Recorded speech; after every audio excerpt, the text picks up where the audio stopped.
We're going to start, however, with Manchester United. What a performance by Everton yesterday. 4-4 the game at Old Trafford ended between United and Everton, and they've dropped points at precisely the wrong time as far as they're concerned. First of all, did you expect that result yesterday? No, not at all. I thought that Man United would go and probably win 2-0, shut up shop, and they even had the opportunity to do exactly that by winning by 2 clear goals. And there's no excuses, because the excuse would normally be, well, we had no leaders on the pitch that could actually recognise the situation and close it up. They had about 7 or 8 on the pitch that have been in that position so many times. And for me, it was down to individual errors. You've got to give Everton credit. They had nothing to play for when at 4-2. They've just had the week from hell getting beat against Liverpool. And somehow they found the resolve to come back. And all credit to them. And again, it's just been a bonkers season. OK, well, there's one man who knows all about the temperature in both camps. He's our very accomplished Manchester reporter, Dom McGuinness. He's waiting to speak to us now. Good evening, Tom. Evening, Darren. Flash, you well? Well, a bit nervy, to be honest, Dom. yeah, I'm sure you are. It's interesting all the same, though, isn't it? You've got to go back a long, long time in this part of the world to this kind of scenario. 44 years, of course, which is a figure City fans know all too well. 68, and on that occasion, of course, City pipped United to the title, but United then usurped them by winning the European Cup, and City's exploits were pretty much forgotten. So, for those old enough to remember, and I'm not, thankfully, but for those that are, there's that added incentive for City fans. They feel that their time is now to finally get one over United. Dom, hold on.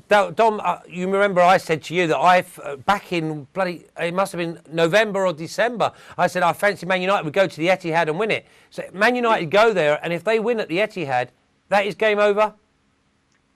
It's hard to say because of the crazy fixtures that we've seen, and the fact that Wigan can go and beat somebody anywhere. They can go to Arsenal and do what they did, and they can beat Manchester United when no one gave them a prayer. Everton can come back from the dead yesterday. League this season, and you can't really predict any score. It's just absolutely crackers.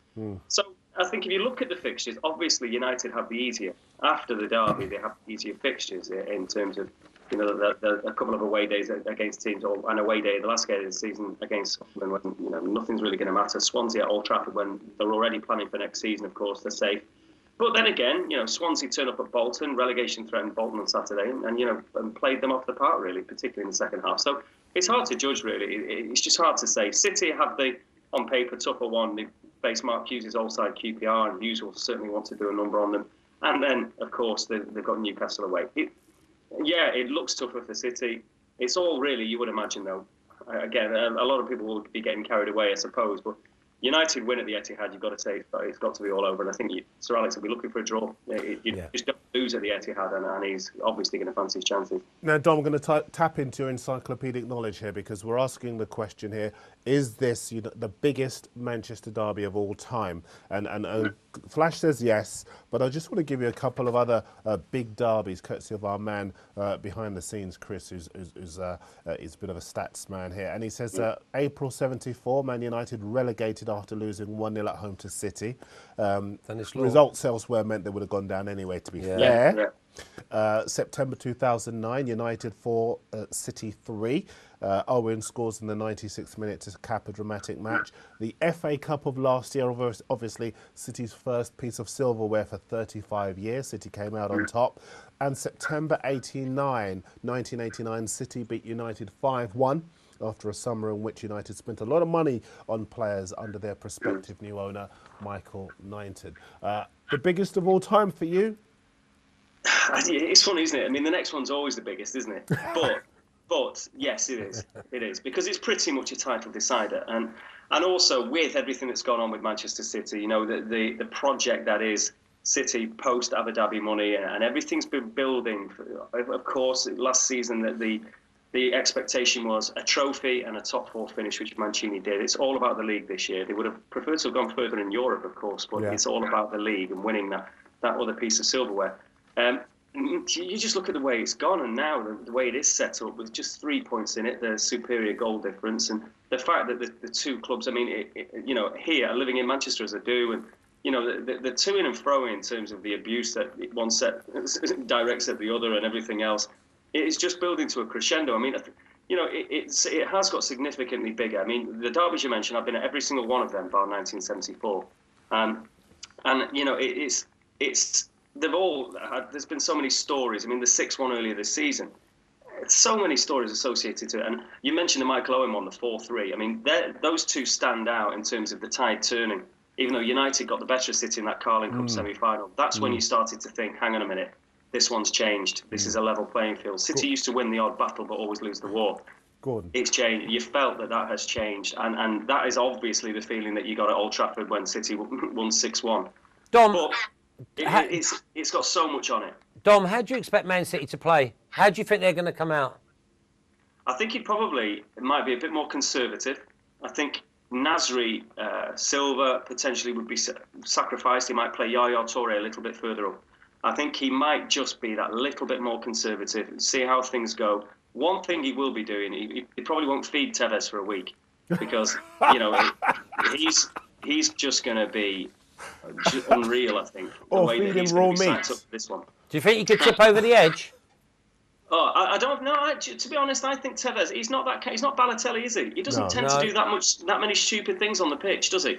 If you think about Tevez, you know what you're going to get. The cliche about him, he works in every single game. He's tireless. We know what's happened with him and City this season, and there will be an element of unease among some City fans about his involvement now. The fact is, though, if he bangs a couple of goals there against United, he'll be carried around the streets. Right. Now, that's how crazy the game is. Dom, I'm going to fire some quick ones at you because we haven't got long in this segment, but I do want to get some more from you on this because I know you know all things Manchester. So some very, very quick ones for you.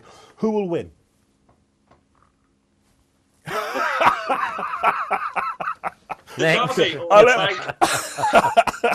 Okay, have United thrown it away? No, not yet. I mean, they're making a good job of it. But no, I mean, it's a huge blow yesterday. There's no doubt about that. But, I get a lot of people, myself included, if I will give myself a pat on the back, expected Everton to do something yesterday. Expected United to struggle. Not quite the way it went. I would never have predicted 4-4. But, United are vulnerable. City can be vulnerable. That's why it is set up to be such a classic. There's no way on this earth you're going to get a prediction out of me for that game. Okay. Are the mind games getting tedious? Are the modern games? Are the mind games getting tedious? Oh, sorry. For me, I think it's ludicrous. Well, to be honest, I've got to say on this, and I'm trying to be completely split down the middle here in talking about this Manchester derby, but I do think that who's ever going to get the better of Fergie on this? Because just the way he said yesterday, it's Paul, but we'll be right again for the derby and this, that and the other. And, you just know what he's doing. We've seen him do it, but he is an absolute psychological master. Now, whatever you think of him, there's no two ways about that. I'm not really buying into Mancini. Congratulations on a great season, United. It's still your league, blah, blah, blah.